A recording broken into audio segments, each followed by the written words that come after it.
Assalamualaikum warahmatullahi wabarakatuh.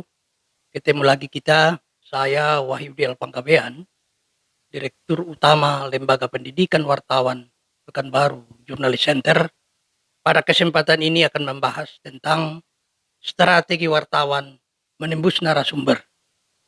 Oke, saudaraku, salam sejahtera dimanapun Anda berada, terutama para rekan wartawan yang sedang bertugas saat ini. Semoga menghadapi hal-hal yang begitu rumit tetap bisa diatasi. Oke, dalam strategi menembus narasumber ini banyak sekali hal-hal yang perlu kita pelajari dan salah satu persoalan pelik yang selalu dihadapi oleh seorang wartawan adalah bagaimana menembus narasumber yang sangat sulit untuk ditemui.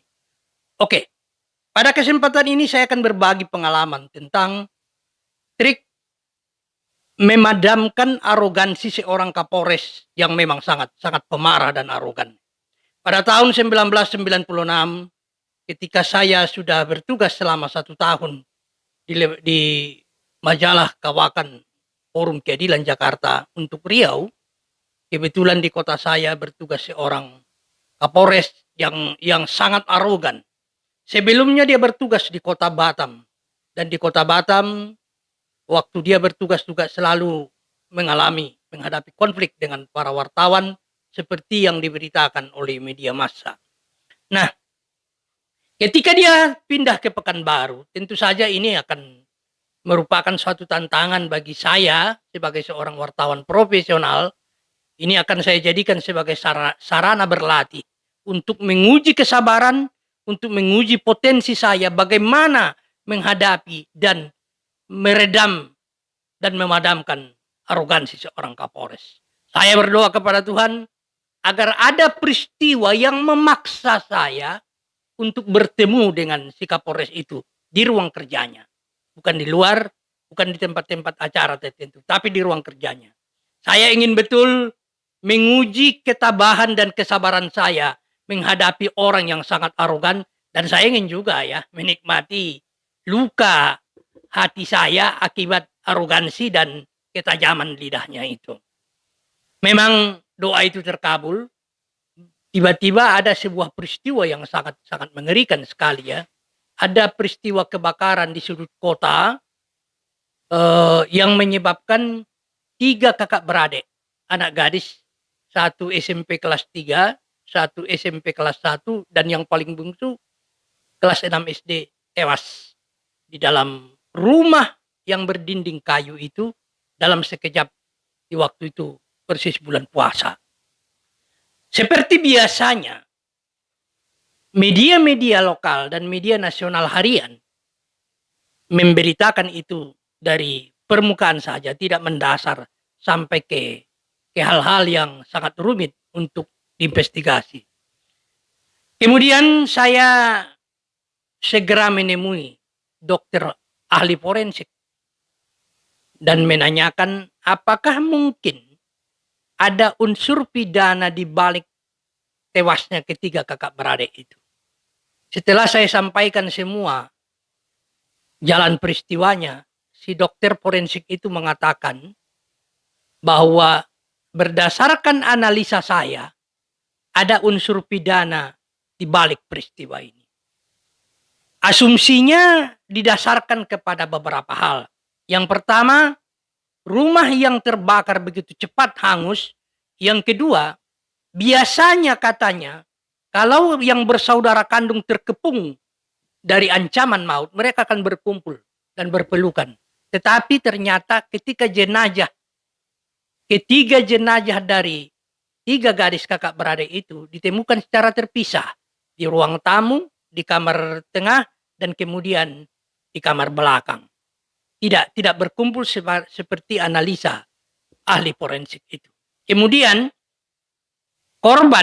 jenazah korban ketika ditemukan, batok kepalanya berlubang. Menurut dokter ahli forensik itu, reruntuhan kebakaran tidak pernah menyebabkan kepala seseorang menjadi berlubang. Jadi dia menduga sebelum dibakar, ini ketiga adik-beradik ini dibunuh dan mungkin sebelumnya diperkosa. Analisa dokter forensik inilah yang mengharuskan saya meminta konfirmasi kepada Kapolres pada waktu itu. Tentu saja ini kesempatan bagi saya untuk bertemu dengan seorang Kapolres yang memang terkenal sangat arogan itu. Perlu saya jelaskan di sini. Banyak sekali terjadi miskomunikasi, kemudian menyebabkan konflik antara narasumber dan wartawan hanya karena wartawan itu tidak bersabar, tetapi meladeni arogansi si narasumber itu. Nah, kembali ke cerita itu. Pada waktu itu bulan puasa saya menelepon, mencari teleponnya, telepon ruangannya, saya segera menelepon dengan telepon umum. Tiba-tiba kebetulan dia sudah berada di ruang kerjanya pada hari itu. Begitu masuk nada sambung, dia segera mengangkat. Halo, selamat pagi. Saya bilang, saya perkenalkan nama saya. Saya berbicara dengan santun, mengucapkan salam, mengucapkan selamat pagi. Kemudian saya perkenalkan nama saya dan saya adalah wartawan dari majalah Forum Keadilan Jakarta.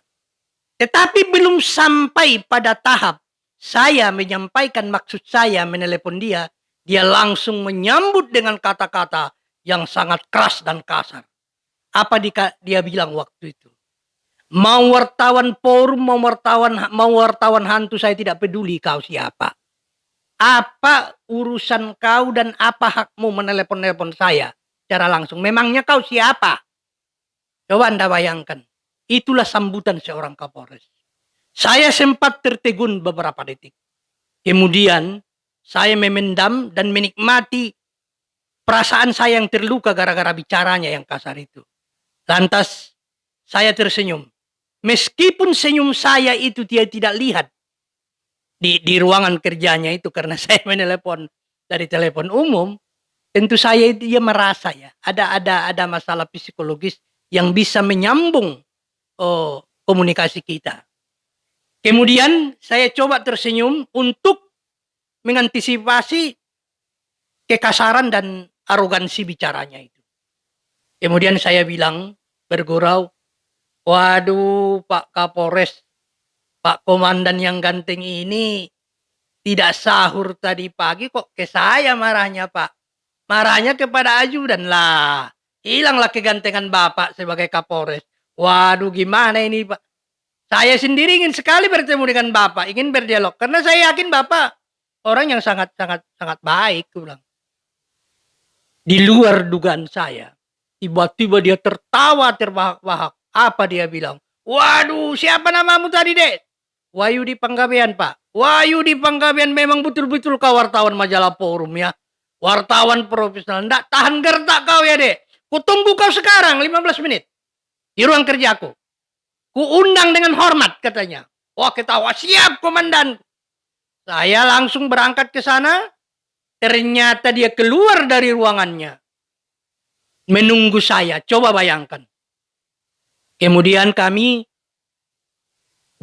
bersalaman, berjabat tangan. Kemudian tangan kanannya dihampaikannya ke bahu saya. Dia peluknya, diajaknya saya ke ruang kerjanya. Dia duduk di meja kerjanya. Saya duduk di kursi yang udah disiapkan di depan mejanya. Kami berbicara akrab, ketawa-ketawa. Dia sangat ramah ternyata, sangat baik sekali dan orangnya gagah. Dan kemudian dia bilang sama saya, aku heran ya Wahyudi.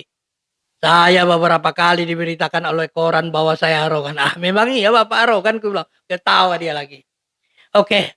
Apa yang bisa saya bantu Adinda katanya. Oh, ini kesempatan.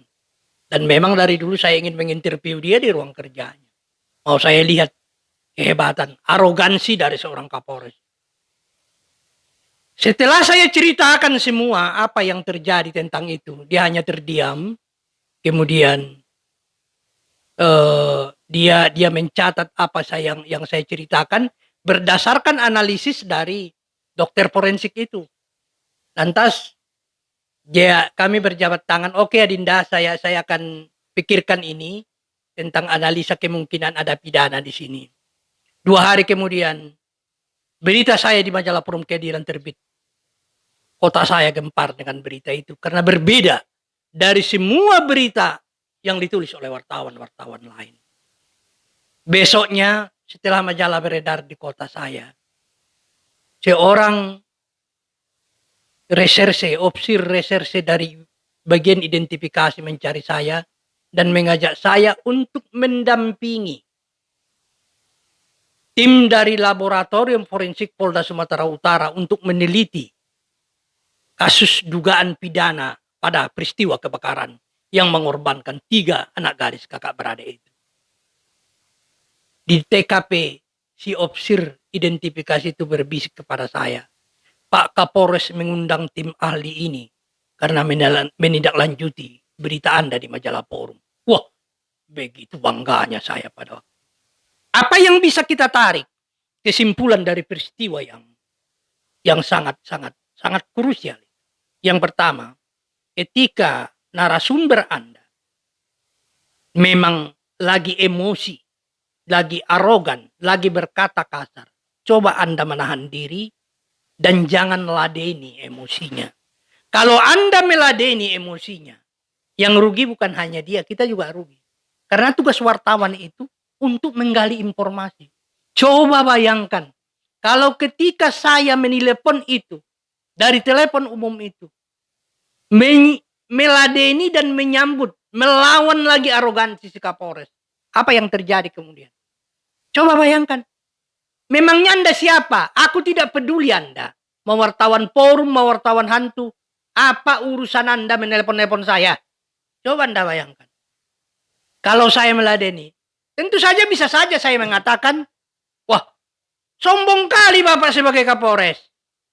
Memangnya Bapak siapa? Bisa saja saya katakan begitu. Tapi kalau itu yang terjadi, berarti terjadi konflik.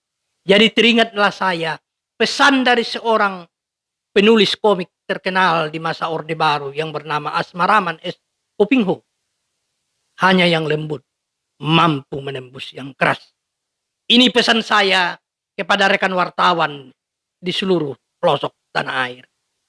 Tahanlah, bersabarlah menghadapi narasumber yang kadang-kadang mereka berperilaku kasar karena kondisi dan situasi serta latar belakang mereka yang memang kita tidak ketahui. Andai kata kita meladainya itu, berarti kita dalam tipe ini, pada tahap ini, kita sudah gagal sebagai seorang jurnalis yang fungsinya memang bertugas untuk menggali informasi dan berburu ke berita tentang kebenaran.